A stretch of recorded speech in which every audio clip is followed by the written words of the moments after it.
Pessoal, quando existe a análise da questão do nosso pensamento, que pode se comportar como uma partícula quando nós temos foco, e pode se comportar como uma onda eletromagnética quando nós não temos foco, e no caso de se comportar como uma partícula ou de se comportar como uma onda, aqui nós estamos considerando a colapsação que isso faz na matéria.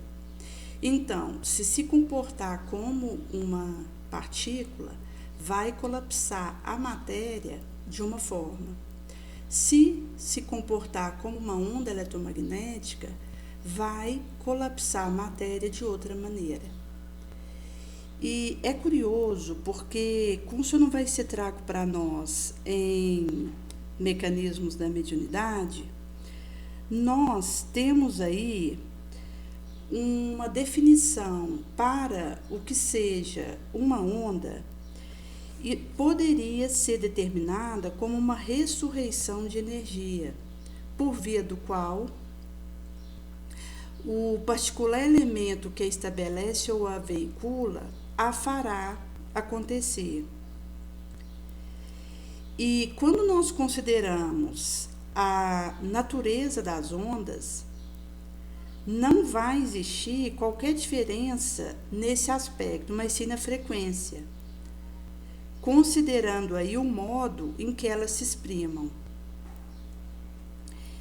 Por isso que, em se tratando de alguns exemplos que nós trazemos, como raio-x, da luz, as ondas de rádio, tanto quanto as que definem os cósmicos raios, e aqueles que se superpõem além deles, nós teremos sim essa diferença na frequência em que se exprime, não na natureza. E quando nós consideramos o ser humano, ele é colocado na faixa desse domínio imenso, em que quanto mais a gente estuda a matéria, que pode ser colapsada diferentemente pelo nosso pensamento, de acordo com o foco que nós usamos ou deixamos de usar, e de acordo também com a persistência nossa naquele pensamento e com a intensidade que nós pensamos. Nesse sentido, vai se revelar qual feixe de forças em associação temporária, essa matéria, no caso, e somente vai assinalar as ondas que lhe se afinam com o modo de ser. Por isso que a questão do nosso pensamento vai nos trazer de uma força que eu impinjo numa dada direção, e nesse sentido que eu poderei, a partir daquilo que nutro, enquanto aí os meus ventilações mentais, fazer uma dada direção. Por isso que quanto mais a gente acentua desinteresse, cultura, abnegação, aperfeiçoamento, mais a gente consegue sutilizar aquilo que a gente pensa. E essa eterização do pensamento nos auxilia a comandar para o elevado o que nós sentimos. Porque a partir do pensamento eu dou uma vórtice, uma direção para o que eu sinto. Com isso também, mais vai se aguçar as nossas mediúnicas percepções, que vão se elevar a demonstrações maiores de serviço, de acordo com a minha disposição individual. Conselho Kardec traz para nós que, se eu não tiver tempo suficiente para poder assumir 10 serviços de forma excelente, em que eu esteja presente em cada qual e possa realizar ali o meu melhor, então antes que eu assuma um desses 10, mas que eu possa fazer isso com afinco. Então, antes eu assumir um serviço que eu tenha tempo para me dedicar de maneira otimizada, do que assumir mais serviço em que eu acabo relapsando na qualidade por não dispor de tempo suficiente para realizar cada qual. E isso, inclusive, vai acontecer na pauta da nossa rotina. Inclusive, porque quando nós consideramos a despertação moral, que é o desemboque do Espiritismo, estudar as minhas imperfeições e procurar fazer uma vitória sobre elas.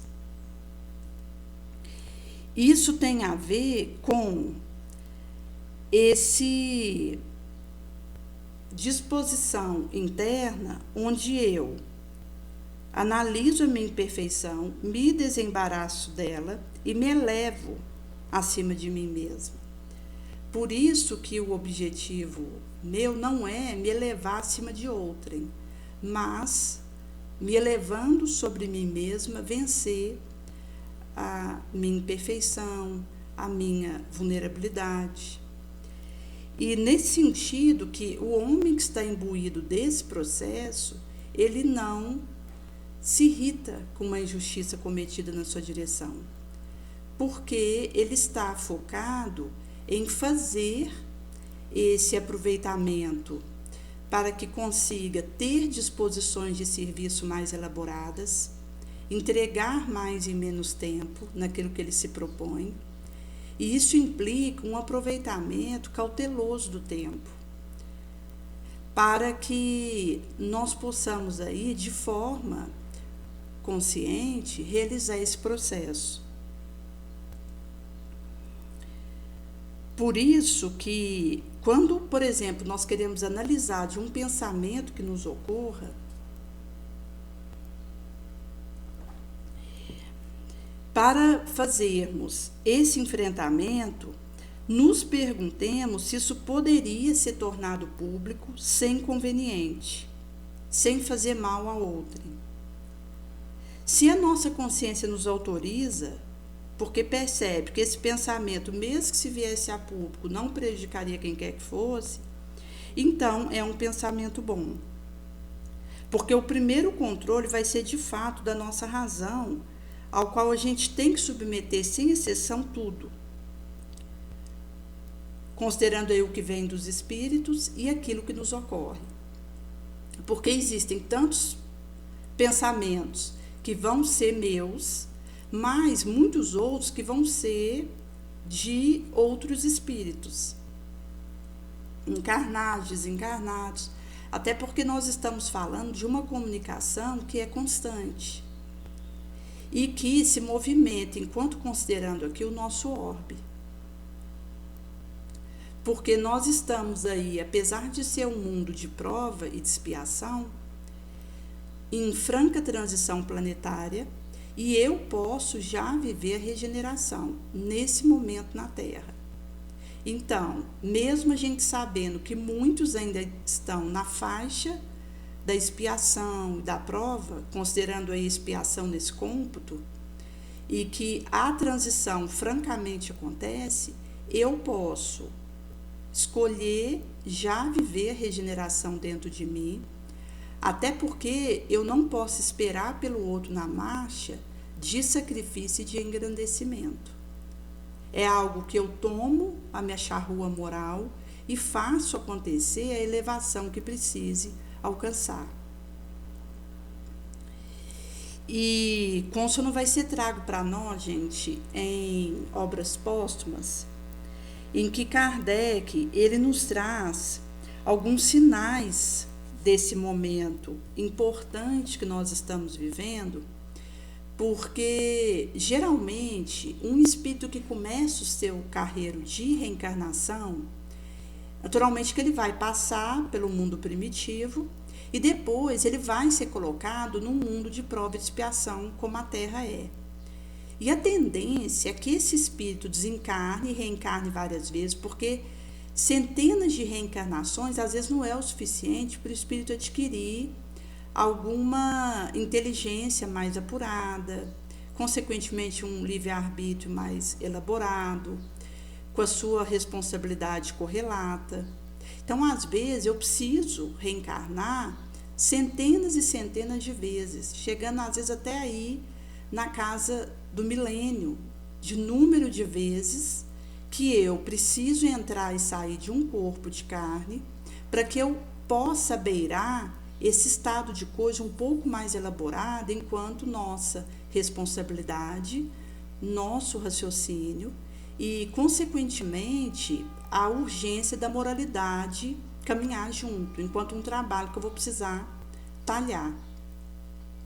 Mas nesse processo de desencarnar e reencarnar, a tendência é que o espírito ele volte para o mesmo orbe em que ele estava e se movimente dentro desse planeta mesmo. Por exemplo, se a gente considerar o Brasil, que é considerado um celeiro da Boa Nova, isso tem a ver com uma divulgação maciça da instrução espírita, que é crística, porque cada um de nós que estamos hoje nos empenhando nesse momento, nós seremos distribuídos para outros locais do orbe, para levarmos a Boa Nova em novas reencarnações que conosco acontecerão.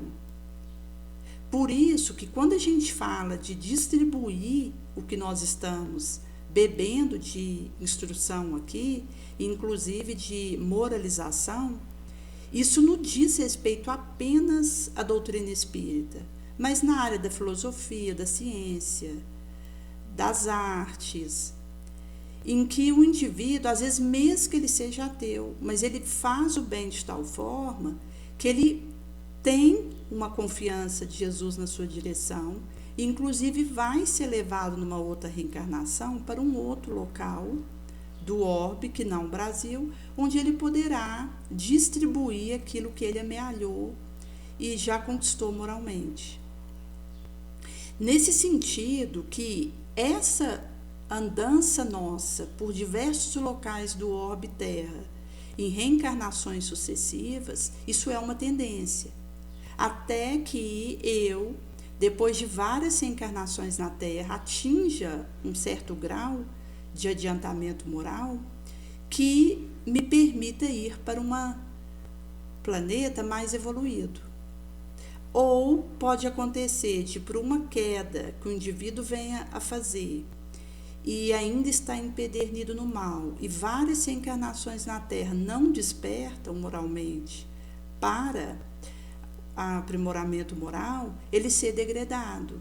E então ele vai sair da Terra para um orbe inferior, como Quiron, que ainda é um planeta primitivo. Lá os homens ainda estão nas cavernas. Nesse sentido que, enquanto movimento de massa, é mais comum a gente perceber movimentações dentro do mesmo orbe, por um período de tempo longo, até que aconteça a transferência de um espírito para um outro orbe mais ou menos evoluído. Mas, nesse cômputo que nós estamos trazendo, vai ter exceção de movimentos de massa que podem acontecer, de saídas de espíritos de um dado planeta, como, por exemplo, em momentos de transição planetária. Porque a transição planetária, ela vai significar uma transferência aí de espíritos que ainda não demonstraram um amolecimento enquanto acolhimento das instruções de Jesus, traduzidos na sua própria vida, e que, devido a isso, depois de várias chances repetidas que esses espíritos têm, se eles não demonstram uma mudança de conduta, eles podem compulsoriamente ser degradados por um Quiron, que é um planeta mais primitivo. E aí a gente pode perceber um movimento de um maior número de espíritos fazendo a saída da Terra para ir para outro planeta. Quando, por exemplo, aconteceu a vinda de espíritos de Capela, porque lá estava em transição planetária igual a Terra vive hoje, e os espíritos que não coadunavam e se alinhavam com as propostas elevadas do orbe e ascensão foram degradados para cá. Muitos voltaram para lá, como por exemplo os egípcios, que a maioria conseguiram moralmente dar conta do recado aqui na Terra e foram aceitos novamente em capela. Mas tem aqueles outros que ainda continuam por aqui. Então acaba que o espírito pode sofrer um segundo degredo, um terceiro degredo. Mas quando a gente fala, por exemplo, esse momento que a Terra vive, Kardec ele traria para nós, num recorte de obras póstumas, alguns sinais de que nós estaríamos aí vivendo um momento como esse que acontece. Porque seria como se a destruição natural não pudesse acompanhar o que precisa acontecer e alguns espíritos encarnados aqui entrassem numa faixa de aceleração de loucura, de suicídio e até mesmo encarnado na Terra, não estar mais sendo computado entre os vivos. Nesse sentido que é como se não houvesse uma rapidez bastante da destruição. Então, os suicídios multiplicassem em proporções nunca vistas, até mesmo entre crianças, que são sinais que a gente tem percebido, infelizmente. A própria questão dos atentados contra a própria vida, que pululam por toda parte na Terra, notificados ou não, porque nós temos subnotificações importantes devido a constrangimento do familiar que participa dessa situação, enquanto alguém ali, um ente querido, se suicida e não traz isso a público. E mesmo, gente, quando alguém vem a desencarnar e o motivo por trás daquele desencarne não é relatado. Porque uma mãe, um pai, um irmão próximo daquele que suicidou pode não se sentir confortável em falar o motivo que aquele irmão, aquele filho faleceu e que tenha sido suicídio. Então a gente tem essa situação até porque cada família que vive uma situação de luto, ela sabe o motivo por trás que aquilo acabou vindo a acontecer e diz respeito ao que aconteceu entre aquelas quatro paredes.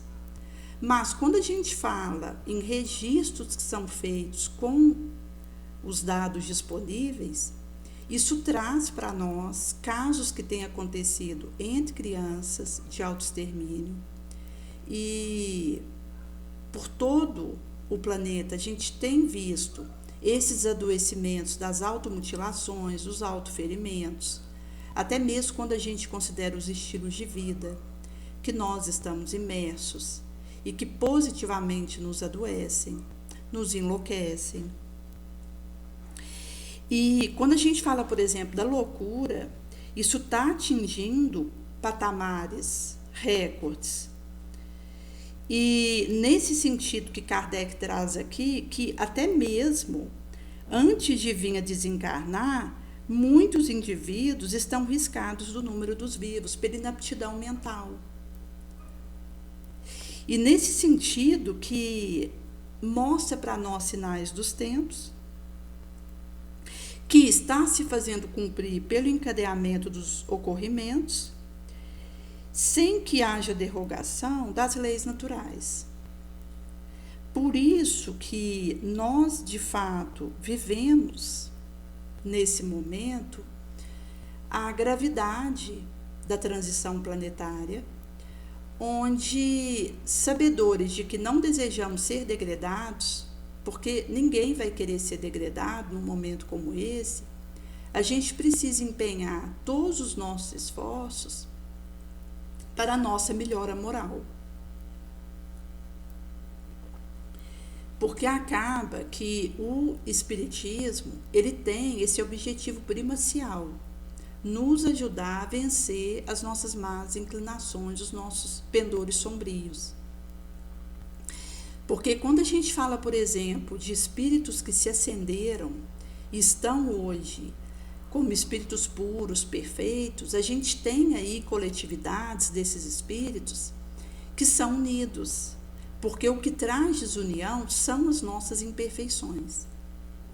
Quando o espírito ele atinge um grau de perfeição, ele já não cria animosidades e divisões, porque ele vive a caridade estuante.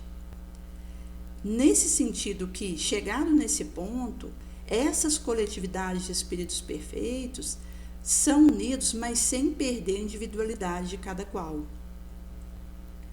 Porque mesmo já tendo atingido um determinado grau de purificação, de perfeição, esse espírito ele continua tendo a sua individualidade. Então, existe aí a diversidade estuante entre os espíritos perfeitos, mas não a divisão.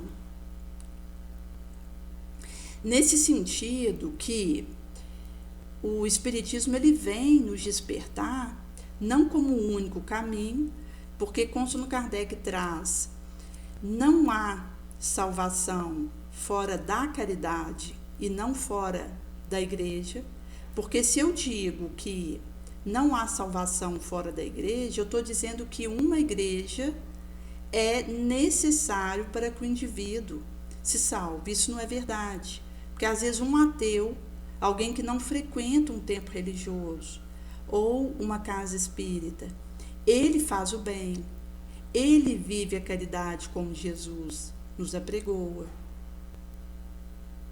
E nesse sentido é alguém que se desembaraçou das suas imperfeições, está conseguindo a vitória, ascender sobre a sua própria sombra e deixar então aqui, segundo as suas disposições morais, coisas boas. Por outro lado, alguém que frequente assiduamente um templo religioso, que esteja aí envolvido em atividades de um centro espírita, pode ser que ele não esteja desembaraçado das suas sombras e ainda haja de acordo com o egoísmo, o ciúme, a inveja, as animosidades e todo o cortejo das nossas imperfeições que ainda pipocam pela terra. Então, na verdade, aquele que vive a caridade, seja da religião que for, da cultura que for, do país que for, ele será salvo. Mas aquele que mesmo que tem uma religião ao qual se apegue ferreamente, se ele não consegue viver o amor, ele não vai encontrar a luz após o seu desencarne. Porque quando a gente desencarna, a gente continua na faixa daquilo que nós tecemos aqui. Então, aquilo que eu opto enquanto eu estou encarnada é para onde eu vou, na mesma faixa, quando eu desencarno. Por isso que, como nós falávamos no Cacau de ontem, a gente continua espiando no mundo espiritual as escolhas que eu faço. Então, se eu ainda me demoro em sentimentos inferiores, vai acabar que, quando eu vier a desencarnar, eu vou para regiões onde isso é o que acontece. E, ao mesmo tempo, os tormentos que eu experimento ali, as acusações que acontecem na minha direção, os transtornos que eu vivo, são consequências das minhas escolhas nefandas e também experiências que vão purificando, por isso expiacionais. Por isso que a gente poderia dizer que toda expiação é uma prova, mas nem toda prova é uma expiação. Porque a expiação, de qualquer forma, ela é um teste. Porque eu preciso fazer melhor naquela experiência, senão ela vai voltar para mim. Por isso que não adianta a gente fugir das dificuldades que a gente enfrenta. Porque aquilo vai me encontrar novamente piorado. Então, uma mãe que tem um filho deficiente aí com autismo, num grau aí 3, e que demanda dela muita atenção, um trabalho redobrado, um acompanhamento também profissional, acaba que se ela delega esse filho para um terceiro cuidar, vai acontecer que ela vai encontrar uma situação desse tipo lá na frente mais complicada do que se ela tivesse feito o cuidado desse filho e acompanhado ele até o derradeiro momento. Porque quando a gente deixa a nossa carga expiacional e provacional no meio do caminho e não optamos continuar carregando aquilo, é como se eu tivesse deixado de pagar uma conta. E quando a gente deixa de pagar uma conta de água, ela, no próximo mês, vem com juros. A mesma coisa são as nossas contas morais, os nossos débitos, que vai se exprimir no nosso karma. Quando eu opto por não viver aquela expiação, me rebelo contra aquilo, ao invés de aproveitar para poder melhorar com aquela experiência, vai acontecer que aquilo vai voltar para mim com juros. Então, não tem por onde fugir. Por isso, gente, que quando alguém comete um delito, se não for alcançado pela justiça terrena, vai ser alcançado pela justiça de Deus. Por isso que é falácia a gente achar que Deus precisa da nossa justiça para poder agir na vida de alguém. Que eu preciso interferir fazendo um linchamento a alguém, o que seria só complicar meu débito, enquanto que, para Deus, Ele não vai usar o mal que eu faça para poder resolver na vida de um terceiro a sua consciência perante a lei de causa e efeito. Porque Deus, Ele não premedita o mal. Eu não reencarno na Terra com um mapa reencarnacional de assassinar alguém, de roubar o outro, de delinquir o outro. Não, eu venho para a Terra com um mapa reencarnacional de viver determinadas expiações e provas para que eu possa, em vivendo essas purificações, de acordo com a forma como eu viver, ascender na escala evolutiva, subir moralmente. Mas, se eu venho a cometer o mal, acaba que isso vai ser complicador para a minha moral mesmo, porque eu vou ter mais coisa para expiar. Nesse sentido que, quando eu cometo mal, alguém que esteja do meu lado não precisa se preocupar em que eu tenha as consequências daquele mal para poder expiar. Porque eu já vou viver isso mesmo que a justiça humana não me alcance.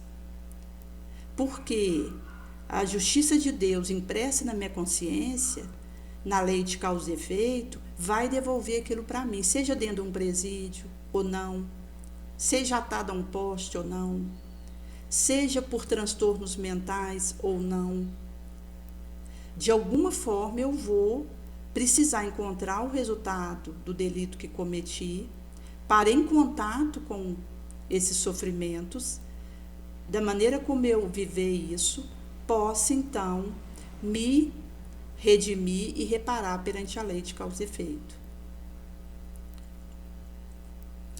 Nesse sentido que a responsabilidade pelo meu processo continuará sendo minha.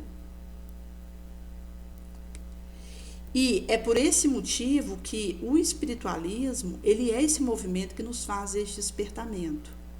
Porque todo espírita é espiritualista, mas nem todo espiritualista é espírita. Às vezes o indivíduo, ele assiste uma palestra, uma reflexão como essa nossa aqui que é espírita, mas nunca frequentou uma casa espírita. E não se diz espírita. Mas se ele acredita na pré-existência do espírito antes do berço, na sua continuidade após o desencarne, na comunicabilidade dos espíritos no mundo corpóreo, então ele é espírita, mesmo que ele não se diga. Porém, o indivíduo ele pode ser espiritualista sem ser espírita, mas todo espírita vai ser espiritualista. E nesse sentido que muitas pessoas elas gostam de ouvir reflexões espíritas, de receber as instruções que isso traz, porque para o humano é do Cristo mesmo. Aí na codificação que Kardec nos traz, que é a terceira revelação prometida por Jesus e conduzida pelo Espírito de Verdade. E nesse sentido, que mesmo o indivíduo não frequentador do centro espírita, ele se beneficia das reflexões espíritas e passa isso para frente.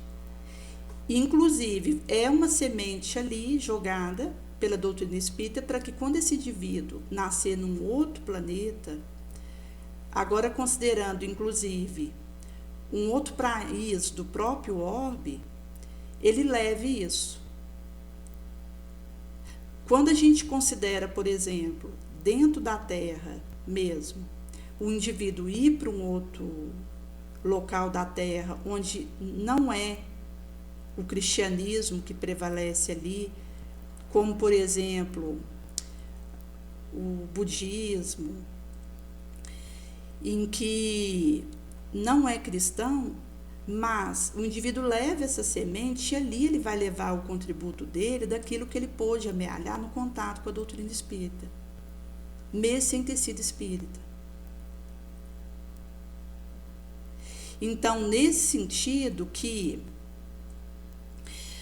se a gente considerar o budismo mesmo, Buda, ele foi um dos enviados por Jesus antes aí da vinda do mestre, como Krishna e outros que prepararam a vinda do Cristo. E a gente tem aí em Moisés esse ponto onde vai acontecer a primeira psicografia, enquanto aí uma mediunidade pelas inscrições que ele fez naquelas pedras, em que Jesus vai trazer para ele ali aquelas revelações que foram esculpidas naquelas pedras para serem divulgadas. Então a gente tem, por exemplo, no budismo, várias reflexões primaciais para nós. E nós temos aí, enquanto considerando outros populaços da Terra que não são cristãos, em que pode ser que eu renasça lá, como o islamismo. E vou precisar levar aquilo que eu tiver amealhado de conhecimento dentro da doutrina espírita e com a vivência a que eu fiz jus nesse sentido, para enriquecer aqueles populaços locais quando chegar ali. Nesse sentido que nós teremos aí as lutas que nós vivemos para chegar até aqui, contra os elementos, desenvolveram e forjaram tanto a nossa inteligência quanto a nossa força física. Mas as lutas que nós empreendemos contra o mal é que desenvolve as nossas morais forças. Se nós considerarmos que uma teoria não pode ser aceita como verdadeira, senão com a sine qua non condição de satisfazer a razão, dando conta de todos os fatos que abrange e correlata, se a gente tiver que um só fato lhe trouxer desmentido, é que não contém absoluta verdade. Por isso, gente, que se a gente considerar, por exemplo, a expiação, ela vai cobrir o nosso passado. A prova abre o futuro. E nós estamos aqui na Terra num fluídico oceano, em que essa é a nossa realidade, a nossa vivência, incessantemente expostos a contrárias correntes, que repelimos ou atraímos, e às quais nos abandonamos, conforme nossas pessoais qualidades. Então, eu posso repelir uma determinada corrente, atrair ela ou me entregar a ela, mas no meio do qual eu conservarei sempre o meu livre-arbítrio, em virtude do qual eu posso escolher o caminho que desejo. Nesse sentido que, mesmo que existam correntes fluídicas para todo lado, eu posso escolher onde eu me demoro e onde permaneço. Por isso que vitimizar não vai ser o caminho que eu devo escolher. Porque quando eu me vitimizo, na verdade eu já estou escolhendo me abandonar a corrente que for. Aí eu vou com o vento, como uma folha, e fico ao léu. Mas quando eu opto por tomar a rédea do meu processo, eu vou repelir uma corrente fluídica que seja ruim, atrair uma fluídica corrente que seja boa. E ao invés de me abandonar ao sombrio, enquanto essas correntezas que nos assolam, eu vou permanecer no meu pensamento nobre e com as correlações que vêm disso. Nesse sentido que são aí forças que a gente vai forjando e ao mesmo tempo isso vai fazendo a urdidura de desejos melhores para nós.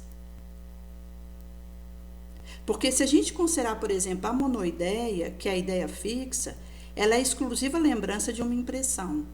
E, inclusive, os obsessores, eles usam mecanismos de monoideia para que nós fiquemos demoradamente numa impressão, numa mesma ideia, nefanda, prejudicial. Agora, quando a gente fala de alucinação, é uma retrospectiva visão pela nossa alma de uma impressa imagem no cérebro. Então, a gente retrospecta uma determinada imagem e fica naquilo. Que vai, como num filme que passa a mesma cena, o tempo todo passando aquele recorte de novo, que é retrospecto. Agora, na ideia física, a gente fica também voltando toda hora naquela mesma recorte de cena, mas de uma impressão, de um momento que eu captei aqui do que eu vivo e continuo naquela ideia. Por isso que nós temos que ter cuidado com as ventilações das nossas ideias, que a gente permite que povoe nosso cérebro. Porque aquelas ideias que sejam negativas, elas dão essa cordinha para o obsessor puxar para fazer aquilo ir voltando e voltando.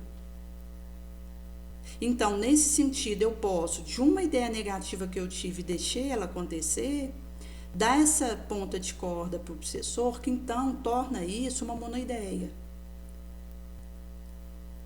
E chegado nesse ponto, eu já perco o fio da meada.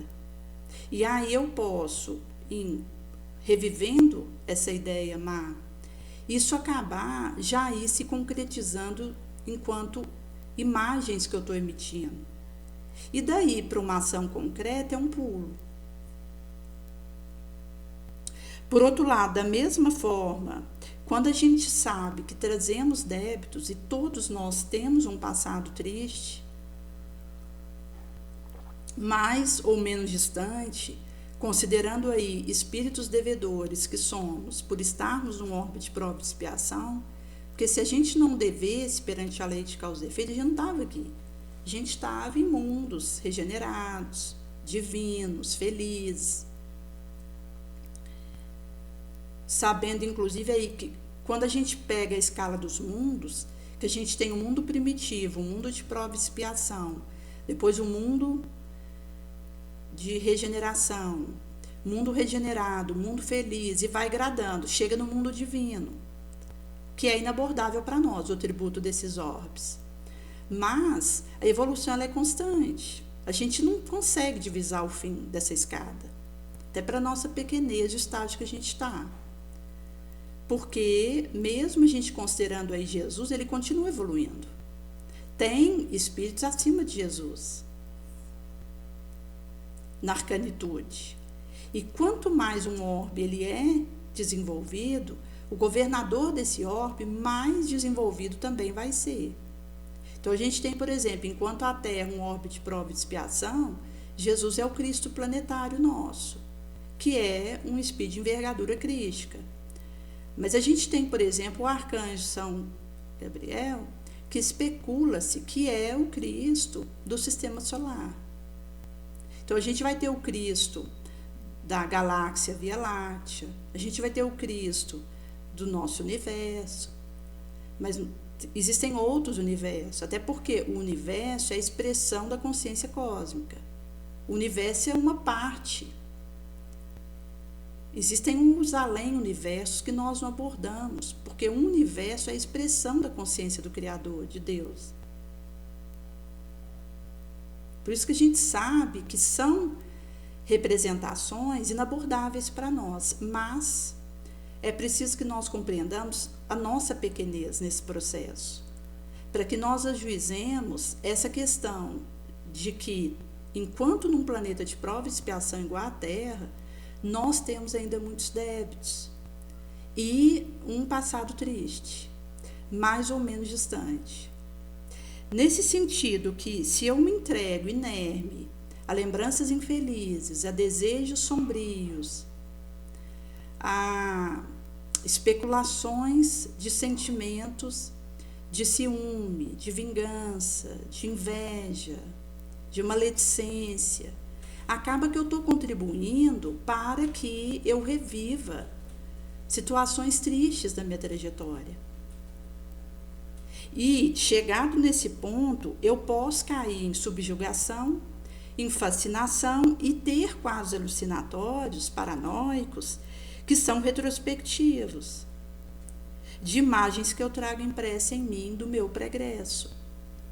Porque a gente tem muitas situações difíceis no nosso pregresso que a gente precisa vencer com o nosso pensamento positivo. Se eu permito que o negativo se infiltre em mim, eu estou dando aso para vazamentos sombrios, de imagens pregressas infelizes, e que se eu der espaço para isso, para eu ser arrastada pela tentação, vai ficar fácil.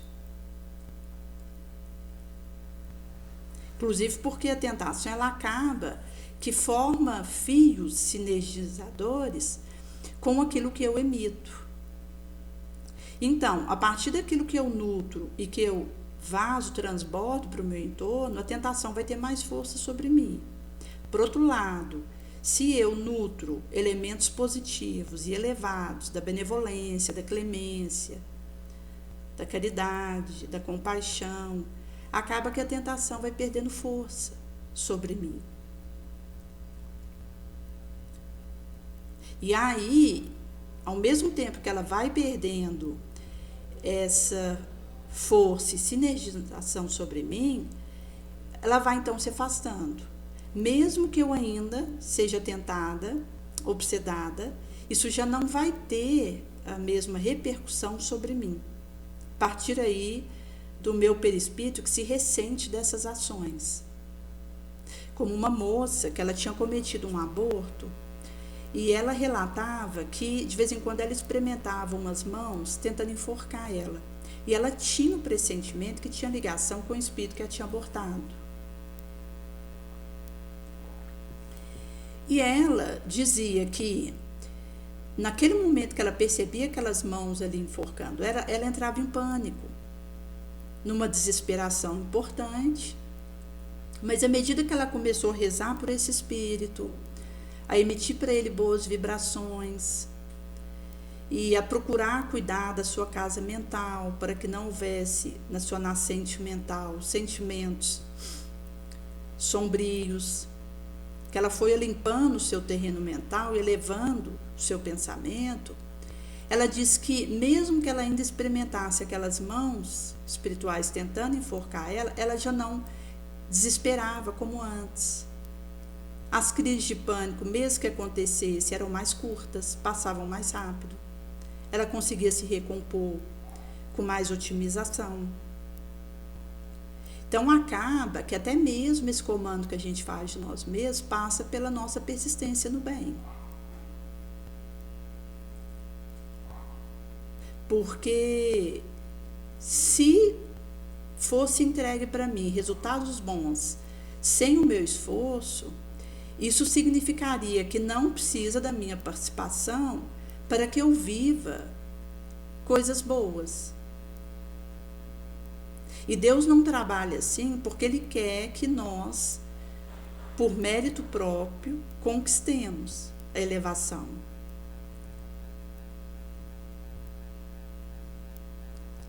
Nesse sentido que por desejar que nós arregacemos a nossa manga e demonstremos serviço, suor, sangue, para poder ir galgando os degraus evolutivos um após o outro, é que ele não vai nos entregar a felicidade sem a nossa participação ativa nisso. Por isso que o trabalho comigo mesmo, ele é constante e ele compete a mim.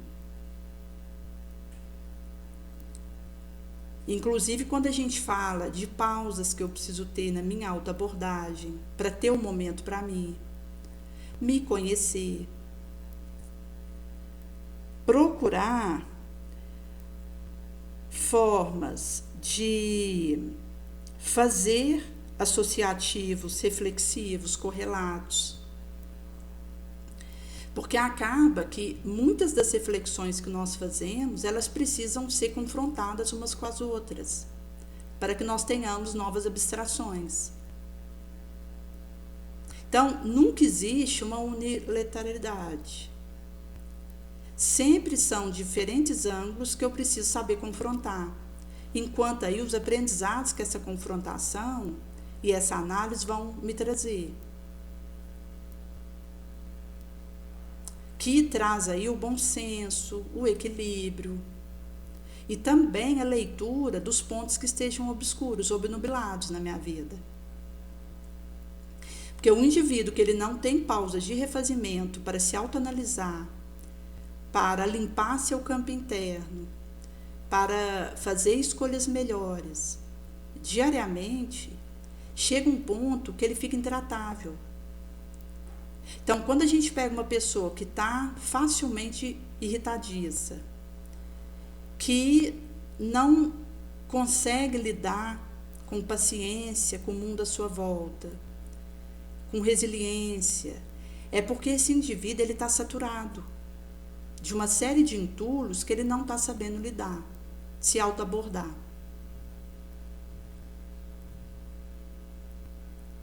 Por isso que a questão do autoconhecimento ela é primacial, porque é quando eu olho para mim e eu vou tratando os meus lixos internos, cada hora com um, até para ir limpando isso, os meus resíduos, que eu trago, falando de mim como espírito inferior, para que eliminando esses residuais em mim, esses resquícios, eu possa então ir me purificando e conseguindo enxergar com mais clareza os confrontamentos que eu preciso fazer, as associações que eu preciso encontrar, os aprendizados que eu tenho que tecer, para trazer isso para o meu concreto, que é o que vai importar, aquilo que eu consigo transmitir nas minhas ações de bom. E que também, gente, acaba que nos conduz à necessidade de estarmos nesse aprimoramento. Porque do momento que eu acho que eu já estou boa o suficiente, eu já comecei a cair. Até mesmo quando a gente fala, por exemplo, a questão da verdade. No momento que eu achar que eu tenho a verdade, que a sabedoria está comigo, e que cabe a mim levá-la, eu já estou numa cegueira, eu já estou em queda, mesmo que eu não perceba. Até porque um dos critérios da codificação de Kardec é a universalidade do ensino dos espíritos, em que ele confrontava revelações que vinham de toda parte do planeta, de vários grupos diferentes entre si, de espíritas, e também de médios diversos uns dos outros. E fazendo essas confrontações, ele acabava que, por diferentes ângulos trazidos de um mesmo assunto, ia elaborando a codificação, naturalmente sob a égide do Cristo, pelo comando do Espírito de Verdade, aí, que foi o estatuído por Jesus para trazer o Espiritismo para nós. E nesse sentido que uma das bases desse processo é essa universalidade do ensino dos espíritos. Então, se eu começo a achar que eu sou detentora da verdade, a dona dela, e que nesse sentido eu me autocoloco numa condição de infalibilidade, significa que eu já estou no chão, tombada. E com as consequências naturais disso. Por isso que, até mesmo quando a gente fala das coisas que nós refletimos, a gente precisa passar isso pelo crivo, primeiramente, da razão, do bom senso. Porque se eu confio cegamente em tudo que me chega, e até mesmo quando a gente fala das orientações que nos chegam, que nos são dadas, e também das reflexões que nós fazemos, a gente sempre está procurando se pautar na codificação, no Evangelho de Jesus, que é a base para nós. Porque nós estamos em torno de Jesus como discípulos redivivos. E não procuramos mais ficar às apalpadelas das suas chagas, como Tomé. Mas estamos na condição de redivivos discípulos que procuram não a figuração material de Jesus, mas o seu espírito imperecível, tom do qual se lhes plasmaram as suas revelações imorredoras. Então, Jesus e o seu evangelho para nós, a sua moral, está no centro de todas as nossas cogitações. Nós estamos diante de Jesus, aos seus pés, para beber dos seus ensinamentos.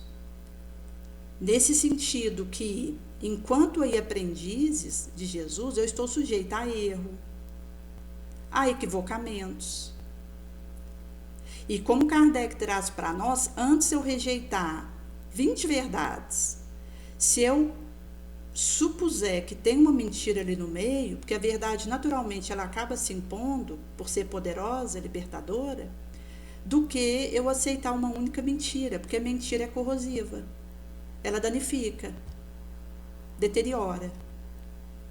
Se a mentira traz tanto dano para nós, a gente precisa evitar. Então, como não ser mistificado por espíritos zombeteiros e perversos, obsessores?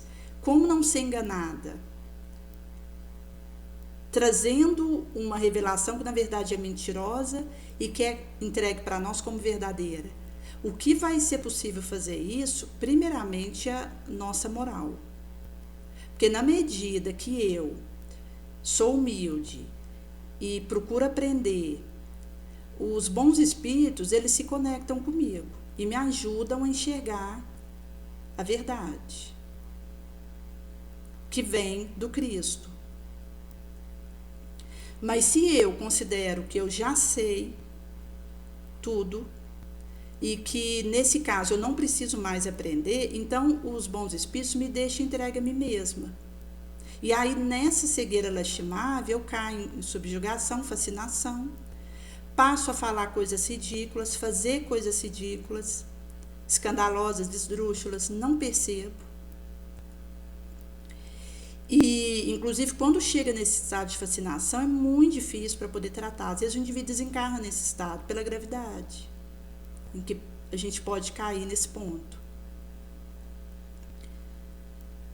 Por isso que aquele que deseje, como Kardec traz para nós, ser instrumento dos bons espíritos, ele precisa correr em se melhorar moralmente, em se lapidar, vibracionalmente. Porque é pela minha pensamento, sentimento, palavra, ação nobre, que os benfeitores vão poder me ajudar e vão querer fazer isso.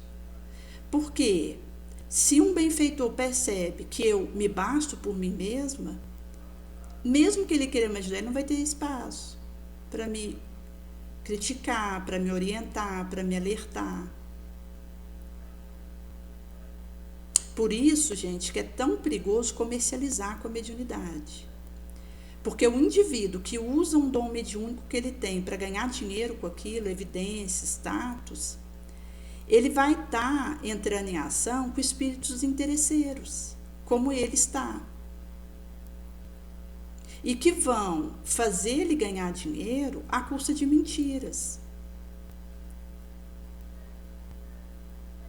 E daí essa degeneração acontece e o médium chegado nesse ponto, ele acaba caindo numa hecatombe moral. Como uma senhora mãe de família que tinha dom mediúnico de dar conselhos, inclusive antecipando situações na vida dos consulentes, e ela foi orientada ali pelos da casa dela a cobrar pelas consulências que ela fazia. Então, ela reservou um quarto ali no fundo da casa dela, em que ela atendia os consulentes, usando ali aquele dom mediúnico que ela tinha, e colocou a serviço dos espíritos inferiores, porque ela começou a cobrar para fazer aquilo. E depois de um tempo que ela já tinha ganhado bastante dinheiro com essa prática, tinha reformado a casa dela, eles estavam fazendo viagens de vez em quando para resorts. Ou seja, até mesmo quando a gente fala em fúteis ocupações, já estava sendo a vida deles, devido àquele enriquecimento que aconteceu. Ela, certa feita, foi subjugada fisicamente e moralmente, e o obsessor falou para ela pôr uma água para ferver e jogar no próprio rosto. E ela tentou resistir àquela ação obsessora, não conseguiu, porque ela já estava subjugada, entregue aos obsessores. Porque já tinha anos ali que ela estava comercializando com o dom mediúnico dela, em conúbio, locupletação direta com os espíritos inferiores. Chegado nesse ponto, o indivíduo encontra força para poder opor resistência a um obsessor, mesmo que ele esteja pedindo para eu ferver uma água e jogar no meu rosto. Mesma coisa acontece, por exemplo, no autoextermínio. Quando existe sinergização de ação obsessora e que me insufla ideias de autoextermínio.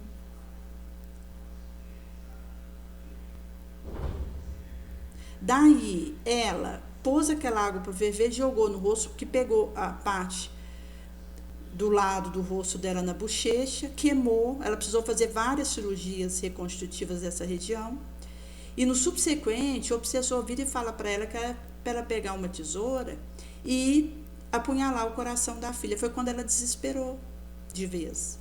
E aí ela procurou um centro espírita para ajudá-la a sair daquele quadro subjugativo que ela estava. Trazendo aí que toda forma de comercialização com os dons que eu traga vão me levar a cair e a me abandonar na mão dos obsessores.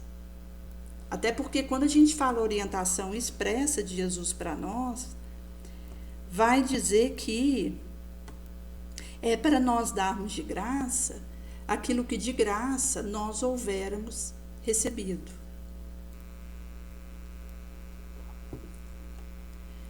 Por isso que a experiência que nós vamos fazendo com esse desinteresse, seja moral, seja material, em que a gente se devota à causa nobre, isso, por outro lado, vai nos forjando de metais outros, de força, resiliência. Aqui a força moral, soberana. E vai nos permitindo também irmos fazendo as certificações que a gente precisa do nosso processo. Porque ou eu me aprimoro moralmente ou eu caio. Porque o processo é progresso, isso é lei. A revelia de mim mesma. Ou eu entro na roda de um progresso constante, moral, ou eu acabo entregue à minha sombra.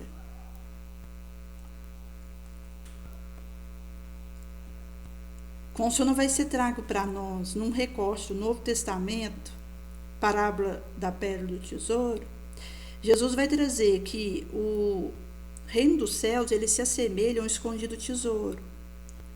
Num campo que um homem, quando encontra, ele tenta esconder isso. E como ele está muito feliz, ele vai, vende tudo que ele possui, depois ele volta para comprar aquele campo. Então, ele viu aquele tesouro ali no campo, ficou muito feliz de ter visto, e escondeu de novo. Para que ele pudesse, então, adquirir aquele campo, no qual está enterrado aquele tesouro tão precioso, ele vai e vende tudo que ele tem. Volta e compra o campo. O reino dos céus também vai se assemelhar a um negociante que procura pérolas boas.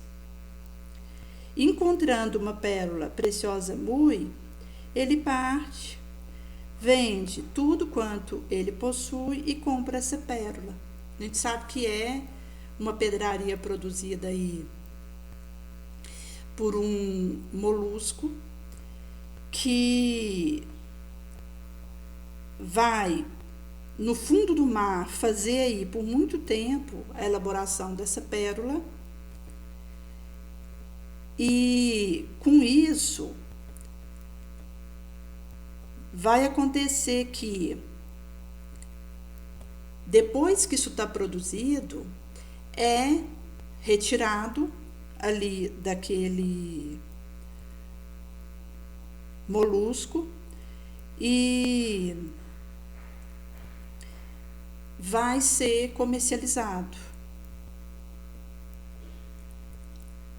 E quando Jesus traz aí essa parábola, diz para nós que depois de muito tempo que se passou para que essa pérola fosse produzida, é possível então aquele homem, ao ver aquela pérola, ele então poder adquirir. Então a gente tem aí vários espécies diferentes dentro do filo dos moluscos, considerando diretamente aqueles que produzem essas pérolas que nós temos hoje comercializadas, vão ser aí os bivalves moluscos como mexilhões e ossas, e vão fazer a produção dessa pérola como um mecanismo de defesa contra estranhas partículas que entram em seus corpos. Então essa pérola vai ser formada por camadas finas de nácar, que o molusco ele vai depositar ao redor do irritante e vai envolver isso até formar um objeto brilhante e duro.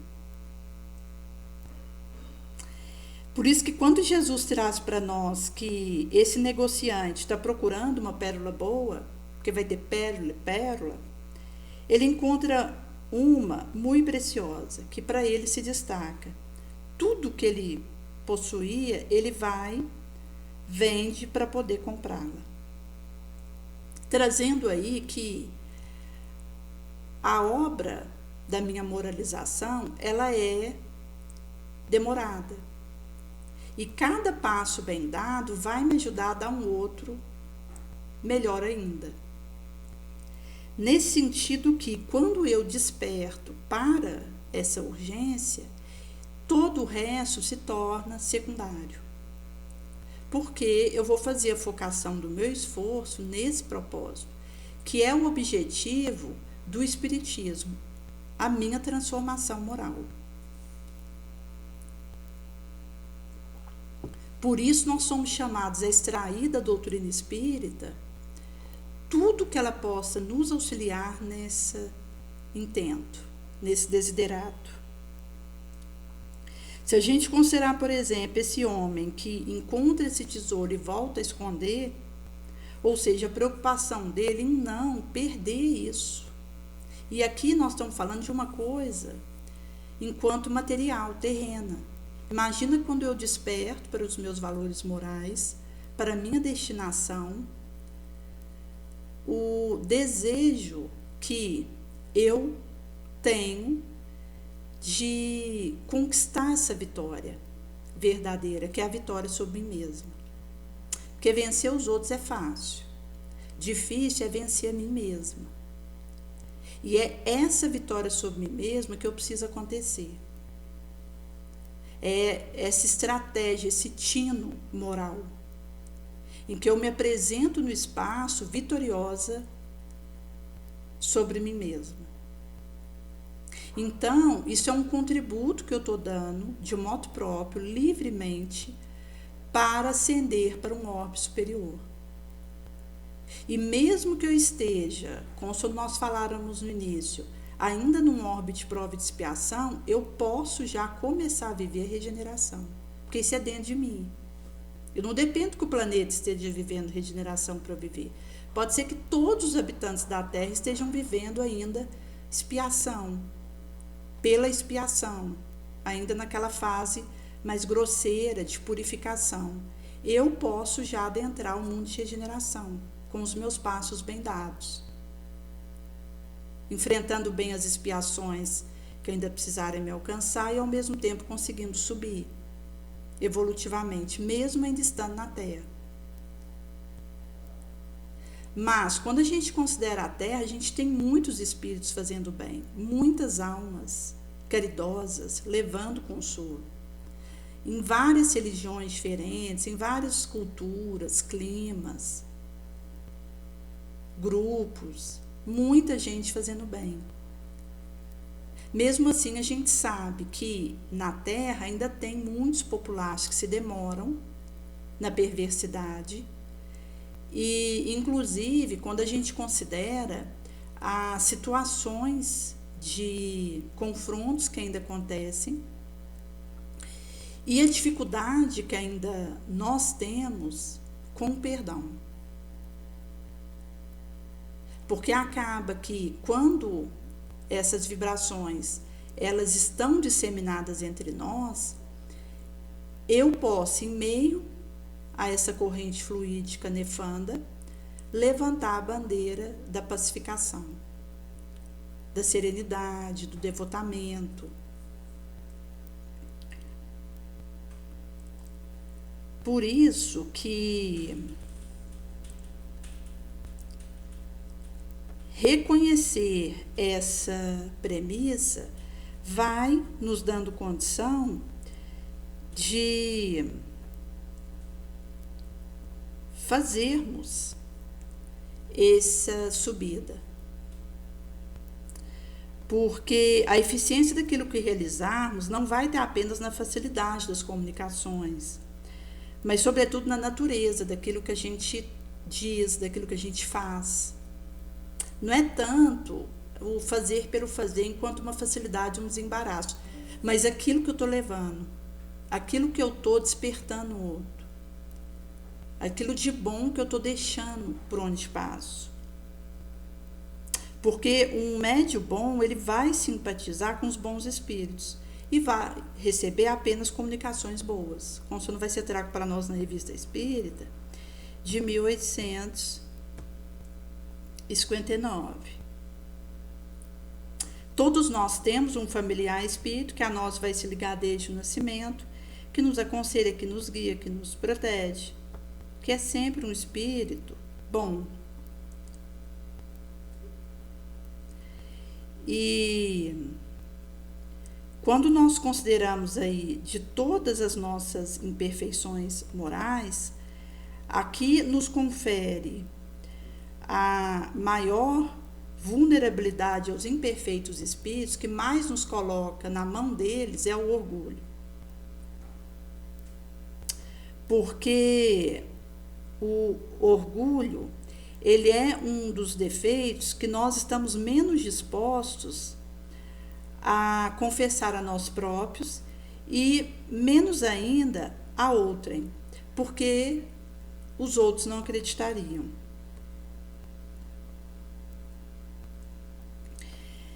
Nesse sentido que temos aí em jogo, em qualquer comunicação, influências diversas, do ambiente, do médium, daquele que interroga, como na nossa rotina.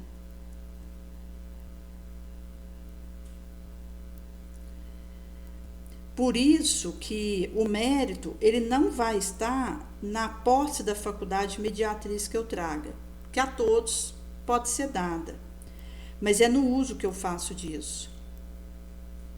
É o quanto eu consigo levar a boa nova sem me perder. É o quanto eu consigo entregar de edificação para outrem e persistir nesse caminho.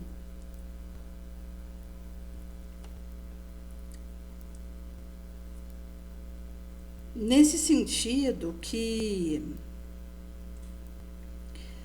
nós temos aí que o pensamento é como se fosse esse laço que vai nos unir, e é por esse pensamento que nós vamos atrair aqueles que simpatizam com nossos pendores e nossas ideias. Então, se a gente lançar um olhar sobre o moral estado da humanidade em geral, nós vamos compreender que nessa oculta multidão, os elevados espíritos não são a maioria. E esse populacho de maioria que nós temos é uma consequência ainda da inferioridade do nosso globo que existe.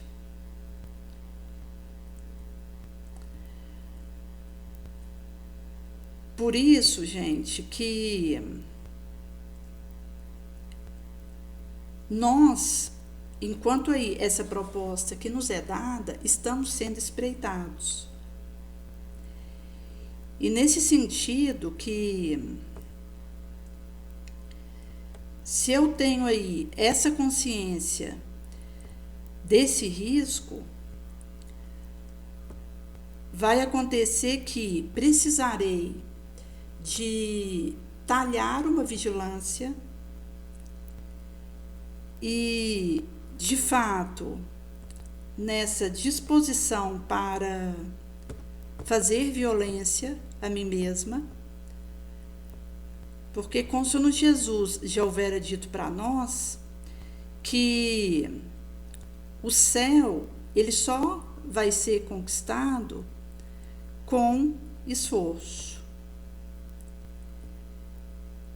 E que são os violentos que o arrebatam, trazendo que a violência não quanto uma atitude de cólera e de agressão a mim ou a outro, mas essa violência de uma força que eu movimento para vencer os meus maus pendores e com isso uma disposição que eu arregimento.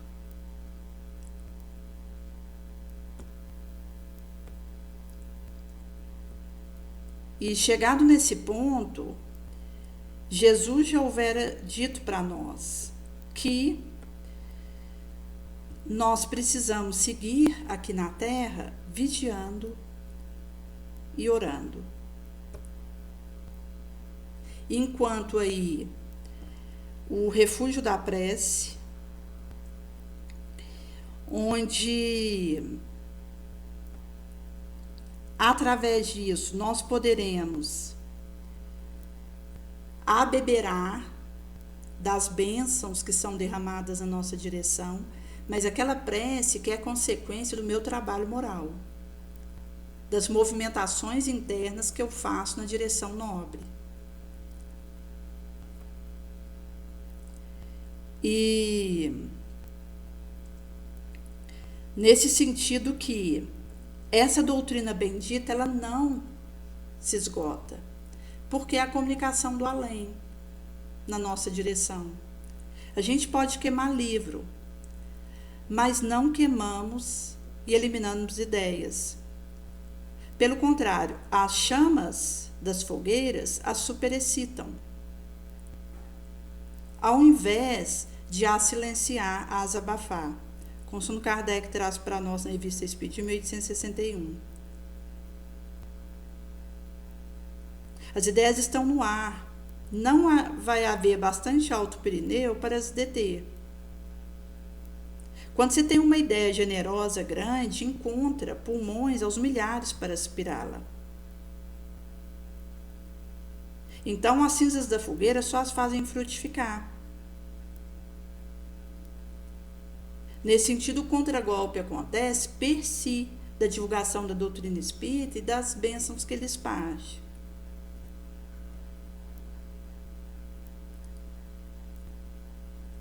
Por isso que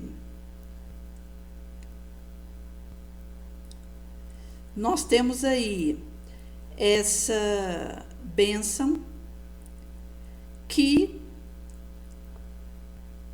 iremos, a partir do movimento de cada qual, porque somos chamados a elaborar nisso.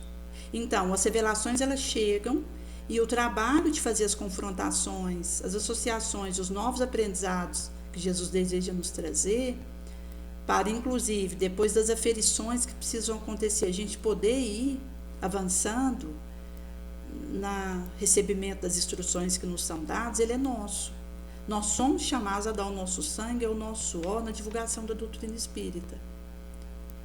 E em levar isso por todos os meios ao nosso alcance. Então, quando a gente fala, por exemplo,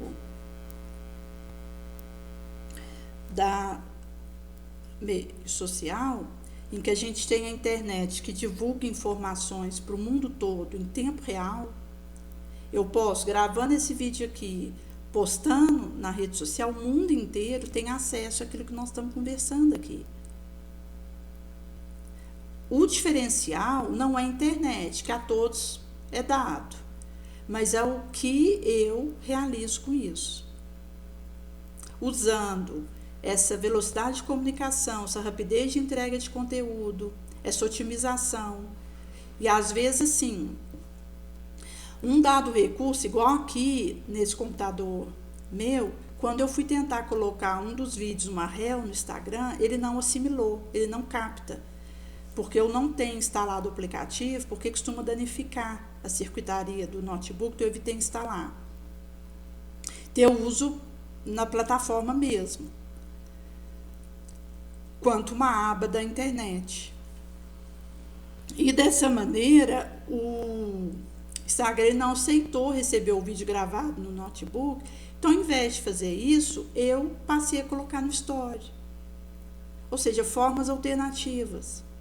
Por exemplo, geralmente a gente tem palestrantes que, quando vão fazer uma live ou mesmo um vídeo que grava para entregar, geralmente faz ali uma miniatura daquele momento e coloca ali, quando aquele vídeo vai ser postado, com algumas palavras acerca do que aconteceu naquela live, um chamamento enquanto de horário que aquilo foi ao ar, e alguns acessórios ali enquanto, algumas cores que são colocadas para evidenciar, e aquela miniatura, então, é entregue no YouTube e a gente, quando vê, primeiramente vê aquela miniatura e com um título junto ali daquilo que foi tratado naquele momento, que aquele vídeo entrega.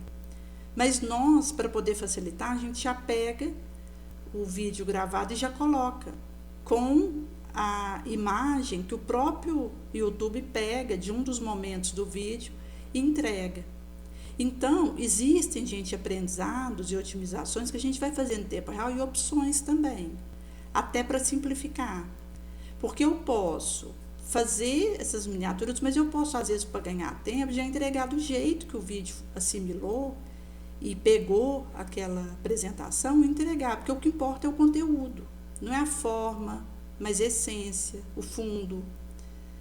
E o que importa não é a aparência, mas aquilo que está sendo levado naquela ventilação, naquele vídeo, aquilo que está sendo entregue. Então, também, o nosso foco é naquilo que importa, modifica a maneira como a gente aborda aquilo que a gente é, aquilo que a gente faz e aquilo que a gente realiza. Então, é isso que Kardec traz aqui para nós, porque acaba que quando a gente desperta para os valores morais e para a urgência da nossa elevação, de que nós temos um tempo aqui, que a gente não sabe quando que vai acabar, pode ser daqui a pouco, e que eu preciso aproveitar ao máximo na edificação das boas obras, eu acabo que vou elegendo o essencial, e tudo aquilo que é bagatela e quinquilharia, espontaneamente eu recuso isso, até mesmo quando a gente fala de alguma atividade desnecessária e fútil, que só gastaria o tempo em algo que não é essencial. A partir do momento que a gente tem esse despertamento, nós vamos ocupar o nosso tempo com o que importa e focar qual o desejo de Jesus para nós, avançar no trabalho que Ele houvera nos confiado.